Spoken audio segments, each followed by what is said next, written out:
r/NoSleep. Posted by u/revolutionarybit630.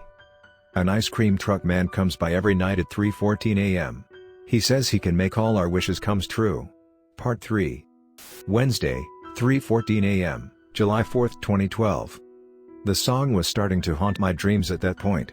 My eyes hurt when I opened them, and I briefly wondered if I should just go back to sleep and try again tomorrow. The truck outside slowed down to a stop next to my mom's midnight bluebeard bushes. A stand on the side flew open, bouncing twice before settling midair, held up by iron chains.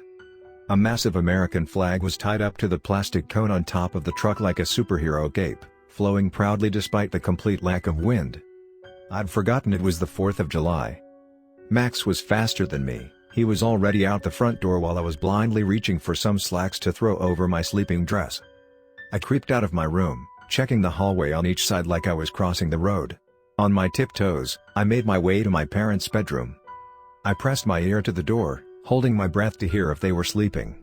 There was no snoring, an unusual thing for him because he slept like a tractor working in the fields.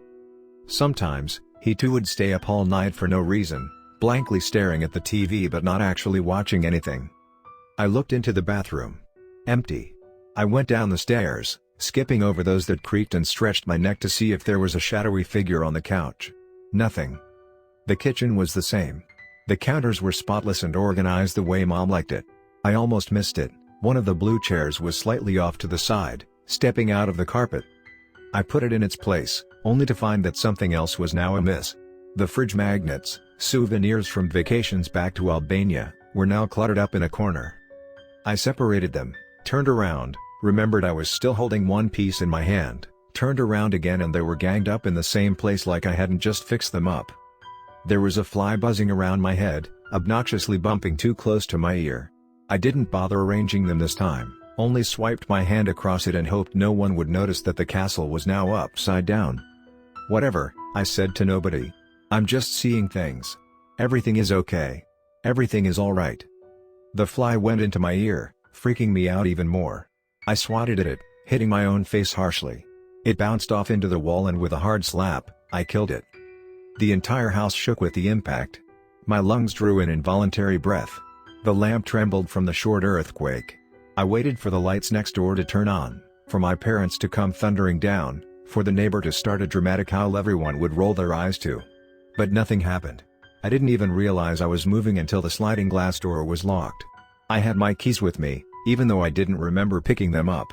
I even had my wallet with all its contents, $32, library card and 3 random sticky notes with water damage from the time I dropped it into a puddle. The ice cream truck was a pale pastel pink, with hundreds on stickers taped over it, all with a candy motif. Big bubblegum letters read Hoarfrost Ice Cream on the side, a smaller sentence beneath it, all our products are 100% natural and produced by humane matter. Bad grammar aside, Max, Owen and 3 other faceless people had camped out in my front yard like it was nothing, sitting down in benches drilled into concrete. I swear I heard an alarm bell go off into the distance, so muted I had to strain to hear it before it was gone. Hey! You made it. Shh. Keep your voice down. He placed a finger in front of his mouth, getting up and shaking dust of his pants. Let me introduce you to Max, my new friend, and Jack, my new best friend. I thought I was your best friend. I hit him in the arm, only half joking.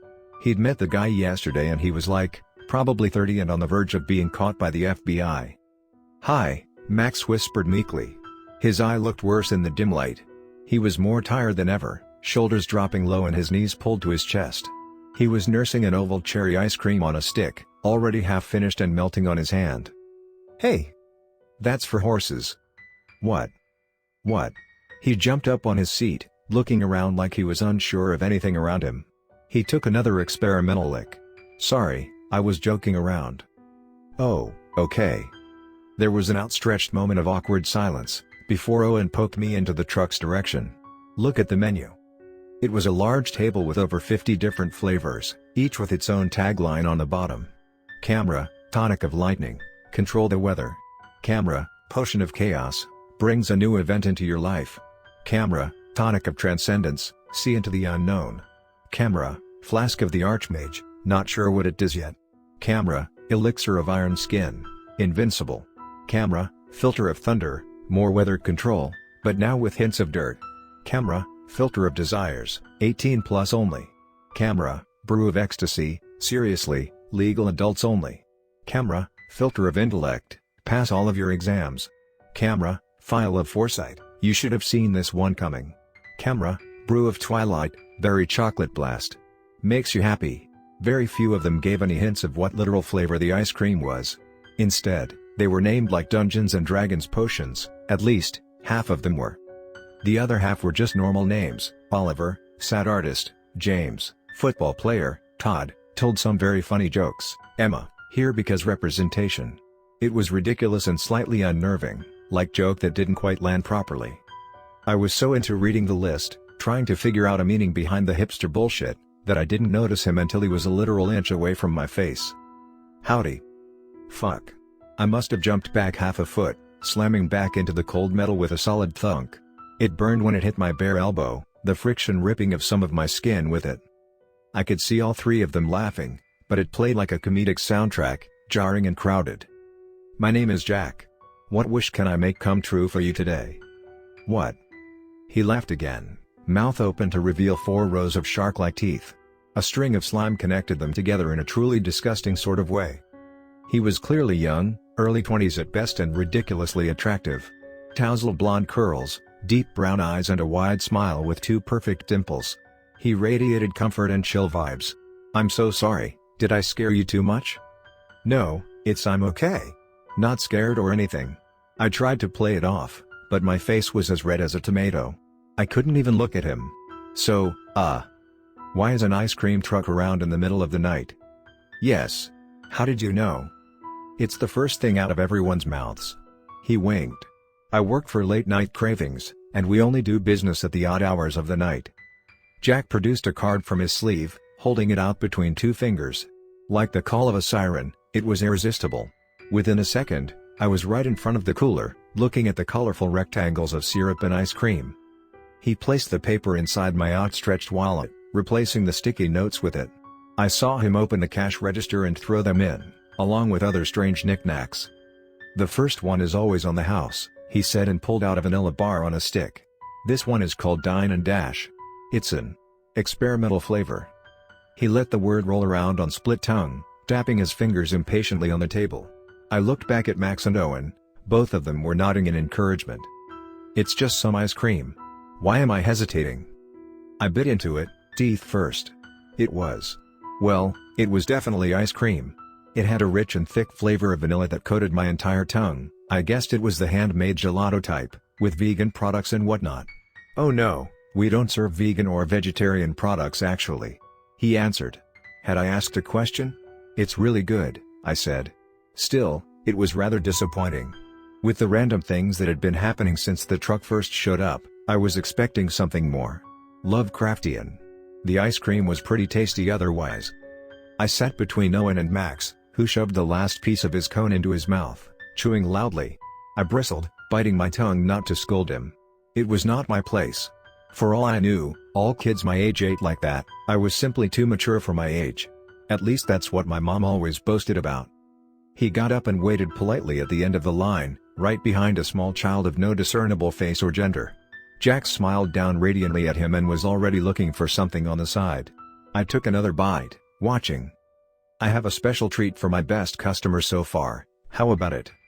Max nodded vigorously, already a big roll of 5s from his jacket pocket. My mouth dropped for a moment. Where did he get all that money from? He was 11, maybe 12 years old. I didn't actually know details about him, he'd hardly been outside since they moved in. Mom tried speaking with his mother once, but was put down easy. I tried to recall what she'd said afterwards, coming home still holding the casserole. I remembered that it was a cheesy potato dish, but the actual conversation between my parents blurred. Hadn't she said that there were a lot of cameras around their porch? Something about Dad not wanting me to be recorded. That was it. I broke off a big piece, rolling the cold cream along my thoughts. Dad had said that the Max's dad was out until dawn and he smelled strongly of liquor. He's a bad egg. A gambler never wins at luck games. I never really got the concept of betting money on horses, but I suppose some things are meant for other people to mull over. Max's new ice cream was a swirly soft serve with little yellow flowers sprinkled on top. It'll help with that nasty bruise you have. He didn't waste any time asking if the flowers were edible or not. His tongue licked a large stripe on the side of the cone and we all watched as the purple sack on his face faded away to a regular flesh color. "What the did you see that?" Owen shot up to his feet, looking at them like they'd done something incredible and impossible. I was stuck in place, mouth open. Only then did I realize that my own ice cream was still intact. It was still a perfectly frozen vanilla bar on a stick, untouched and not even close to melting on the summer night heat. Holy shit, it's endless ice cream. I'm afraid it's not. We're currently out of stock on that flavor, Jack said, tearing of the wrapper of a paper packet with his pointy teeth. It just has all the calories of a large breakfast, lunch and dinner. If you whisper what you want to eat, you might just get to eat it.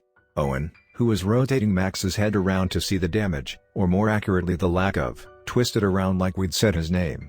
"You have to try it. Come on." Okay. Just let me get myself together first." I took a deep breath, uncertain of what to say. I had so many questions, but all their eyes were now on me and my skin broke out in a cold sweat. First things first. Prove the ice cream is magic with my own eyes. Mouth. Tongue. KFC spicy chicken. It burst like a popcorn kernel. 1 second it was a plain bar, the next, it looked like a manufacturing mistake covered in chocolate and grated nuts. It looked like the chicken wing version of the word humanoid. I'm not quite sure how to describe it. Oh Jesus. Okay. The moment of truth. It tasted strongly of frying oil, spices and fast food. It was warm, not too hot and felt more like a sauce you dip bread in, but it was absolutely delicious. Oh my god, I would love some curly fries with this. Pop. You try it, I swear it was exactly like KFC. I handed the wavy rectangle to Owen, who stared at it with a look of pure awe. He took of a piece with his hands, held it up at us for approval and popped it into his mouth. His jaw moved quickly, stopped, then his eyebrows shot so far up his forehead, they touched his hairline. On God, we're going to Narnia. Or Lord of Rings. Or Harry Potter. The books are called Lord of the Rings, the actual place is called Middle-earth. Max corrected. He was on his last few bits, a single flower left dangling on the side for its life. Hey Max, why don't you try it for yourself? What's your favorite food? He excitingly rambled off, arguing with Owen about the superior version of short ribs. I had my own things to add to the conversation, but I ignored it in favor of taking a good look at the ice cream he'd handed over without a second thought. It was speckled with blue glitter, maybe ice crystals, and smelled faintly of a hospital and cotton candy. The arnica flower was slightly wilted, but looked innocent enough. I regretted it the second it went into my mouth. Suddenly, it was no longer petals and a stem but a living, moving thing. I tried to spit it out, but it came right in. In mid-panic, I dropped the cone on the pavement. It splattered all over and started to bubble like it was boiling. I bit it. It was surprisingly crunchy, but it died on the spot. A vile liquid soured my mouth, half bloody, half vermin. The tongue was completely numb, but my teeth felt sticky and raw. I fanned my open mouth, breathing heavily. I tried to look for Jack, but the truck window was empty. Instead, he was right behind me, hand gently tapping the back of my neck. Pepsi? He opened a chilled can, dripping water on his clawed fingers. They were long, with 5 joints instead of 3 and ended in sharp pointy nails painted a deep forest green. There was dried crusted blood hidden by a row of silver bracelets, dangling with little shiny charms. I downed the whole thing in one go, not stopping to breathe even when I was close to drowning. The fizz burned the roof of my mouth, washing away the remains of what I'd just eaten. I tried not to think about how I'd just swallowed a bug. I should have warned you, he whispered. He pushed the loose hair off my shoulders, wrapping a lock around his wrist. If you're not ill, then the ice cream won't know what to do with itself. What are you? My voice was scratched and my heart was beating so hard against my ribs that it was going to explode. I'm just a simple ice cream truck driver. I threw up anything I ate that day, no matter how hard I tried to keep it down. I wasn't hungry or tired, but I was miserable in other ways. My body shook with excess energy, my legs bouncing like I needed a bathroom break every few minutes. It was a horrible day to lose appetite. My parents went to the accounting firm's 4th of July lunch, no kids allowed, so I got a rare treat to stay at home and watch all the Netflix I wanted. I could have sat down in front of the TV and turned the volume to the sky, chugging down monster cans and chips. Instead, I crossed the road to wake Max up and drag him all the way to Owen's neighborhood. His dad's car made a U-turn when it saw us, the man himself waving wildly like a maniac. I didn't need to be close enough to smell him to notice that he was under the influence of something. Max leaned in the window, speaking in a hushed and hurried voice. He stole a glance or two at me, ashamed to be caught scolding his father like a child. There wasn't much to say until we were ringing the buzzer of Owen's apartment building. "You don't like him, do you?" "Who? Owen? He's my best friend. Jack." I pursed my lips, pushing the door and leading him across the lobby. "Have you ever seen Once Upon a Time?" No. It's a TV show about fairy tale characters stuck in the real world. Anyway, one of them, Rumpelstiltskin, keeps rambling on about how all magic comes with a price. I think that's true in our case too. Yeah, but we paid. But what are we really paying with? Sticky notes? The elevator chimed and slid its doors open, letting an old lady out. Well, in the end of it, as long as the price is fair, it's harmless, right? He's done nothing wrong. Yet.